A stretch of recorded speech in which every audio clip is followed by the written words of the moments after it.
phase of moon. Welcome back. Blake Cousins here, Third Phase Moon. We've got a special report for you.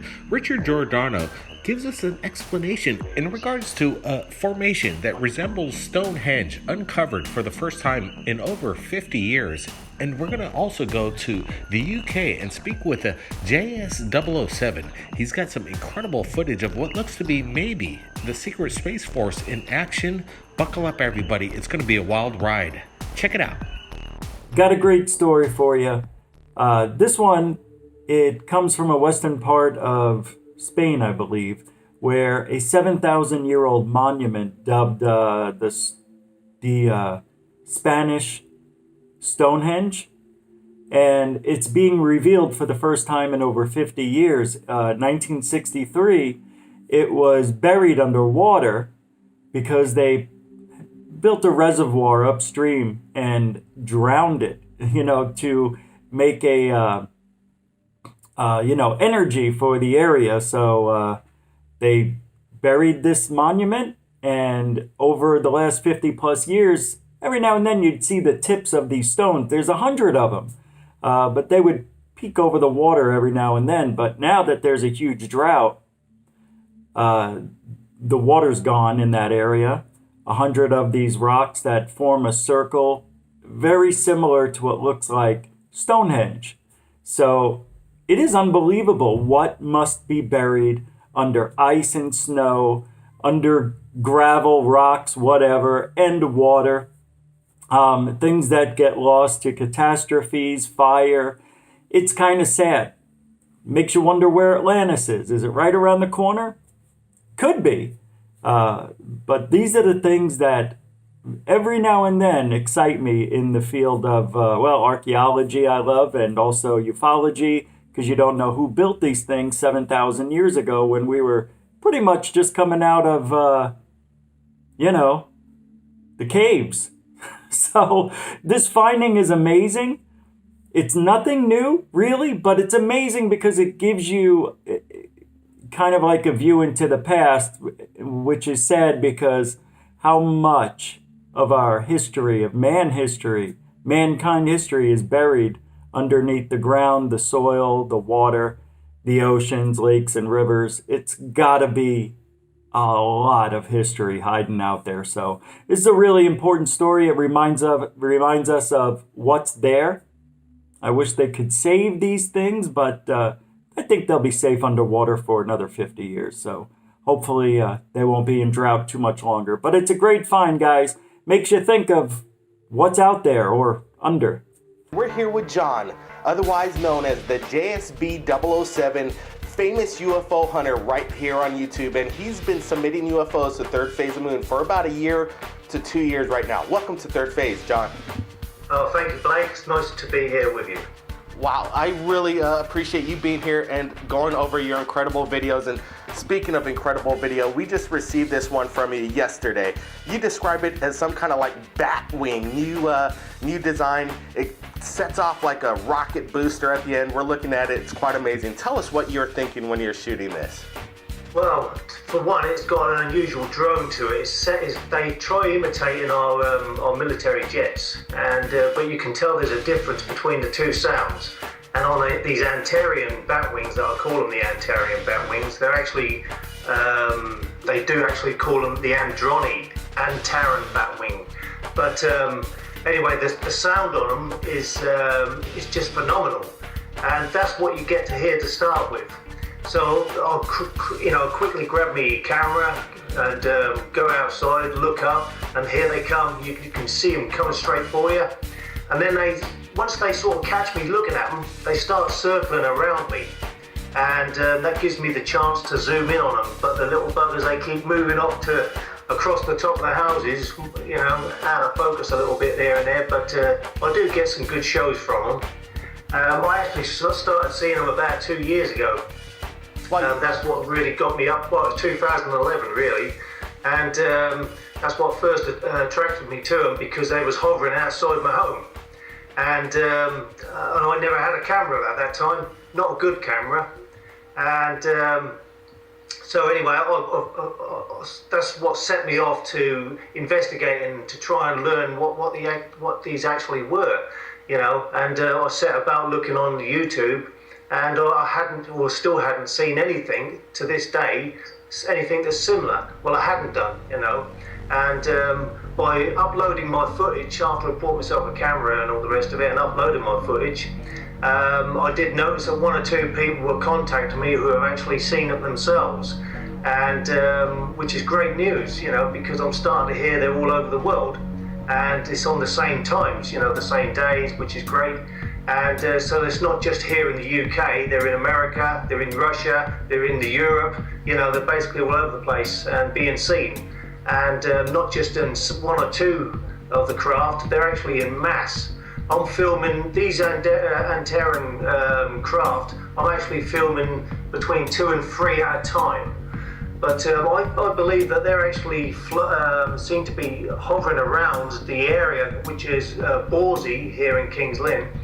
And they seem to be either checking out on the other ships, because there's a load of other little ships out there which I call the Delta craft, or triangular shaped craft, and they're actually I'm actually filming them in masses, and when I talk about masses, I'm talking about between 20 and 40 at a time, and that's quite a lot, and that's within a 2 miles stretch, and I call it just from right outside my house to about 2 miles up towards the Borsey Woods, and that's directly in front of me from Gaywood up to Borsey.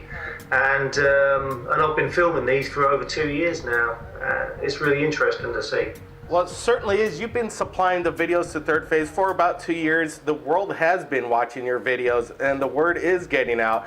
And you've invited people right there to experience this for themselves, bringing their own cameras on location. Tell me, what do other people experience when they see these for the first time and you're bringing them to the location? Yeah, well, I had a couple come from Australia, not specifically to see me, but they came to England, and they actually wanted to see me, which is great news.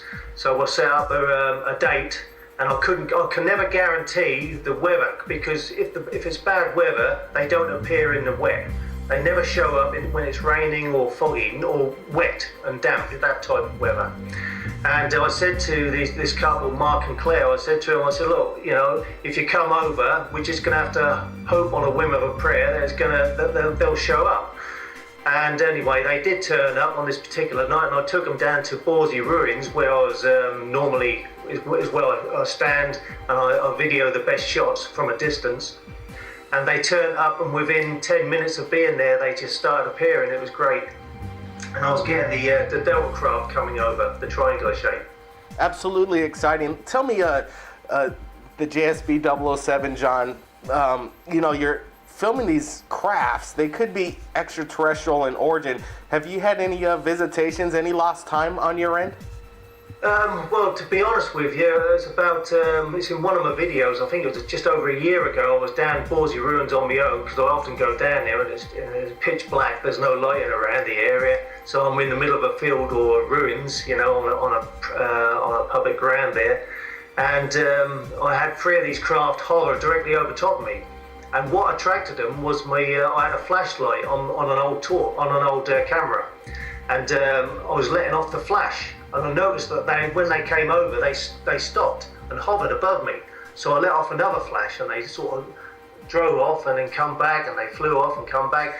So in the end, I started thinking, I'm attracted to them with light. And I had 3 hovering above me at this time. And to be honest with you, it got a little bit hairy. I felt a little bit scared. I don't know why, but I did. I started to brick it a little bit, and I thought, well, hang on, there's something strange going on here. But the feeling I was getting from them was not a malevolent feeling, it was more of a benevolent feeling, and that's the difference. This is what I keep trying to tell people. I don't think they're hostile.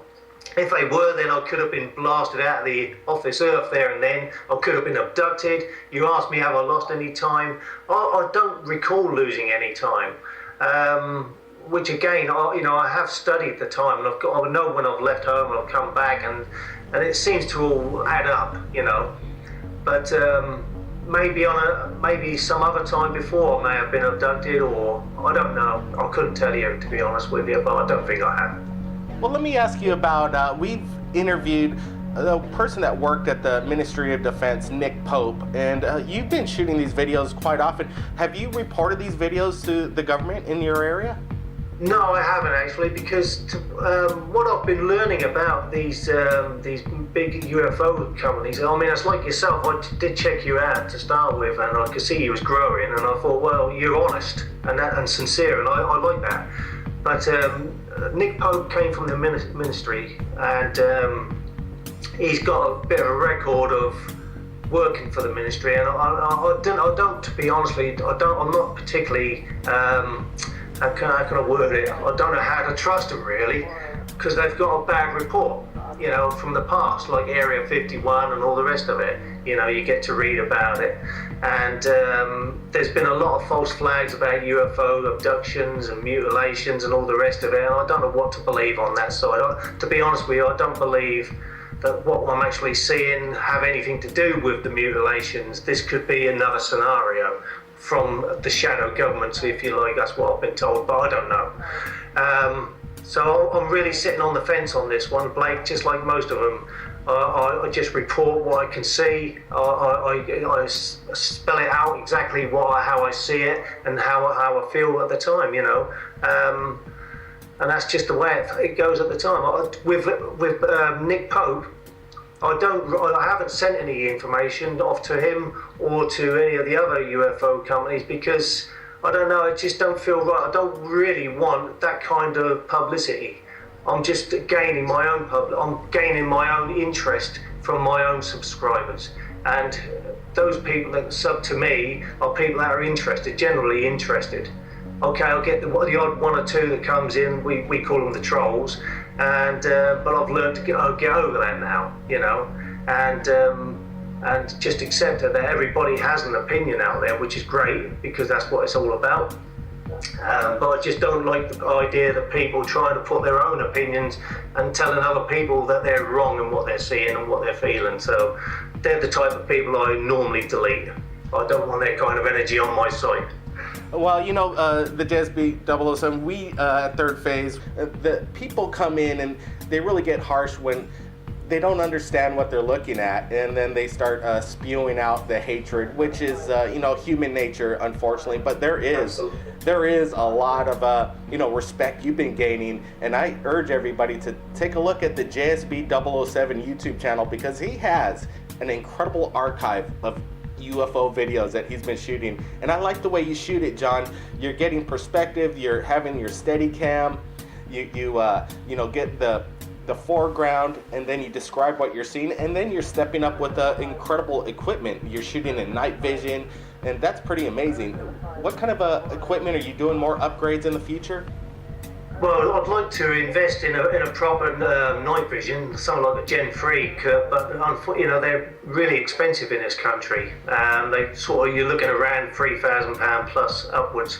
But at the moment, I've got a Yukon Exelon, which is the standard Gen 1, and that's the only thing that I can afford at this moment in time. I mean, that cost me nearly £260, which isn't a lot, but it is on my money. I don't work that. I don't earn a great deal in my work, so. Well, it seems like we're breaking up a little bit here on Skype, but John, I really want to thank you for joining us right here at Third Phase of Moon. I urge everybody to take a look at the JSB 007's YouTube channel. Any last words for our viewers at Third Phase, John? Just want to say thank you very much, everyone, and I really admire your support, and I look forward to continuing to upload more videos to you, Blake, on the Third Phase of Moon. So. Wow, we really look forward to your videos. I know you're going to always have your eyes on the skies, and everybody stay tuned for after this interview, because we're going to show the full length what John calls the bat wing, because it is incredible footage. I've never seen anything like it. Thanks again, John. You're welcome, Blake. Take care. Take care, everyone. All right, if anybody out there has captured anything amazing like John, the JSB 007, you could contact Third Phase of Moon via Skype or Facebook. Keep your eyes on the skies, and we'll see you again. This, look. Terran bat wings. Hello, my friends.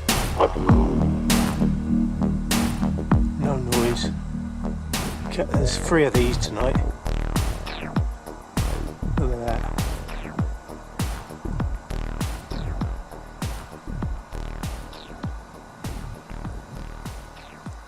This is just one of 3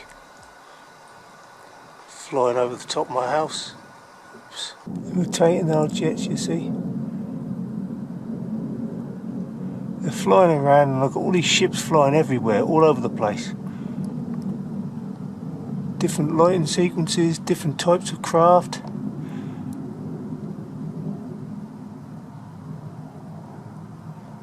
These I call the scout craft.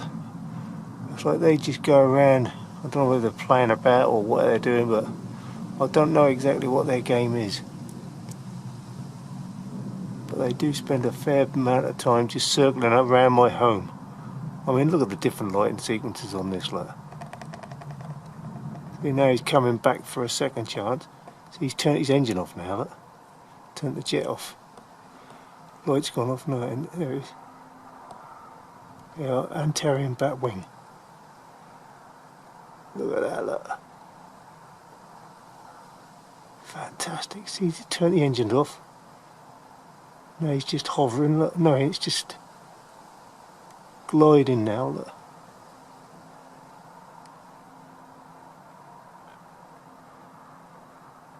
There you go, look at that beauty. Fantastic.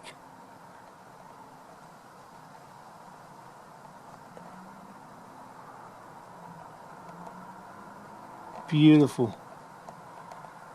Absolutely beautiful. These are my favourite, these ones.